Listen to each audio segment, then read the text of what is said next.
Alors ensuite, on est reparti de cette forme canonique pour arriver à une autre forme. Le but, c'est de pouvoir l'utiliser facilement dans les calculs. Donc on identifie d'abord le A, le U et le T. Ensuite, on développe le carré qui est ici, donc ne pas oublier, c'est un produit remarquable. On fait la petite multiplication et on obtient une fonction avec un terme en x carré, un terme en x et un terme indépendant. Ça, c'est une fonction du second degré dans la mesure où il y a un terme du second degré. Si vous n'avez pas de terme du second degré, on n'est pas dans le même chapitre. Alors, cette forme-là, on l'appelle la forme générale. Elle est toujours du type ax carré plus bx plus c. Donc, a coefficient devant le x carré, b coefficient devant les x et le c terme indépendant. Donc, si on a fait un petit exercice où on a identifié le a, le b et le c. Donc, sur le premier exemple, on n'a pas de terme en x, pas de terme indépendant. Donc, b et c valent 0. Et quand il n'y a rien devant le x carré, c'est toujours 1. Puis on a fait un petit exercice inverse. Ensuite, il y a une petite démonstration pour dire on aimerait bien passer d'une forme à une autre. Donc le but, c'est soit on est sur la forme qu'on peut facilement dessiner et passer sur une forme où on peut facilement calculer, ou l'inverse. Donc pour ça, ce qui nous intéresse, c'est la deuxième partie de la démonstration. La première, c'est une autre façon de le démontrer.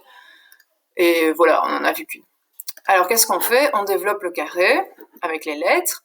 Et on tombe sur un terme en x carré, un terme en x et un terme où il y a, deux termes où il n'y a pas de x.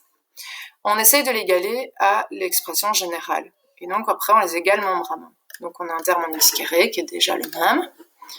Ensuite, on a le terme en x et on va égaler 2AU avec b et isoler le u pour voir que doit valoir u pour que les deux formes soient égales. Et le dernier, on prend tout ce qui reste et on l'égale avec c. Le u, on l'a déjà trouvé, donc on va juste trouver le t. Il nous reste que le t à trouver. Le u, on l'a trouvé, il vaut b sur 2a. Donc, pour passer de l'une à l'autre, il faut remplacer a, b et c qu'on connaît. Donc ça, c'est de la forme générale pour trouver le u et le t. Alors, il y avait deux petits exemples. Le premier, on l'a fait en classe. Donc, il y a ma petite note au crayon. Donc on va faire le deuxième, et ça je vais le faire avec vous. Donc ici le A, le terme en x carré vaut moins 1.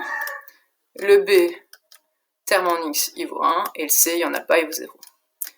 Ensuite, je calcule U, qui vaut B sur 2A. Donc B vaut 1, et 2A c'est 2 fois moins 1, donc moins 2, donc on a moins 1,5. Et T, c'est 4 fois A, donc 4 fois moins 1, fois C, fois 0, moins B au carré. Donc 1 au carré, ça fait 1, donc moins 1, sur 4a, 4 fois moins 1, ça fait moins 4. Et on obtient un quart. Donc on réécrit la fonction, donc f de x, en remplaçant. Donc ça nous fait notre a, donc moins 1, fois x plus u, donc x moins 1,5, vu que u vaut moins 1,5, au carré, plus t. Alors, il y a juste un petit truc, c'est que moins 1, on n'écrit pas. On écrit juste le 1. Le moins devant le 1, il ne sert à rien. Alors, le fameux vérifier en développement, c'est quoi? On refait le carré qui est là, et on regarde qu'on tombe bien sur la même expression qu'au départ.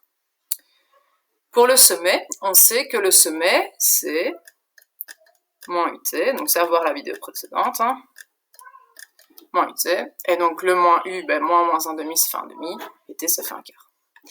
La seule petite astuce qui reste dans le fond, c'est que, voilà, c'est moins ut, si on remplace avec les lettres A, B et C, U c'était B sur 2A, donc il va nous rester moins B sur 2A, et T c'est 4AC moins B carré sur 4A. Hop. L'axe de symétrie c'est toujours en X égale moins U, donc en X vaut moins B sur 2A. Et le fait de savoir si c'est un min ou un max, c'est juste le signe de A qui le donne. Donc on a un minimum si A est positif et un maximum si A est négatif. Et attention, les concavités, donc elle est vers le haut si c'est un minimum et vers le bas si c'est un maximum.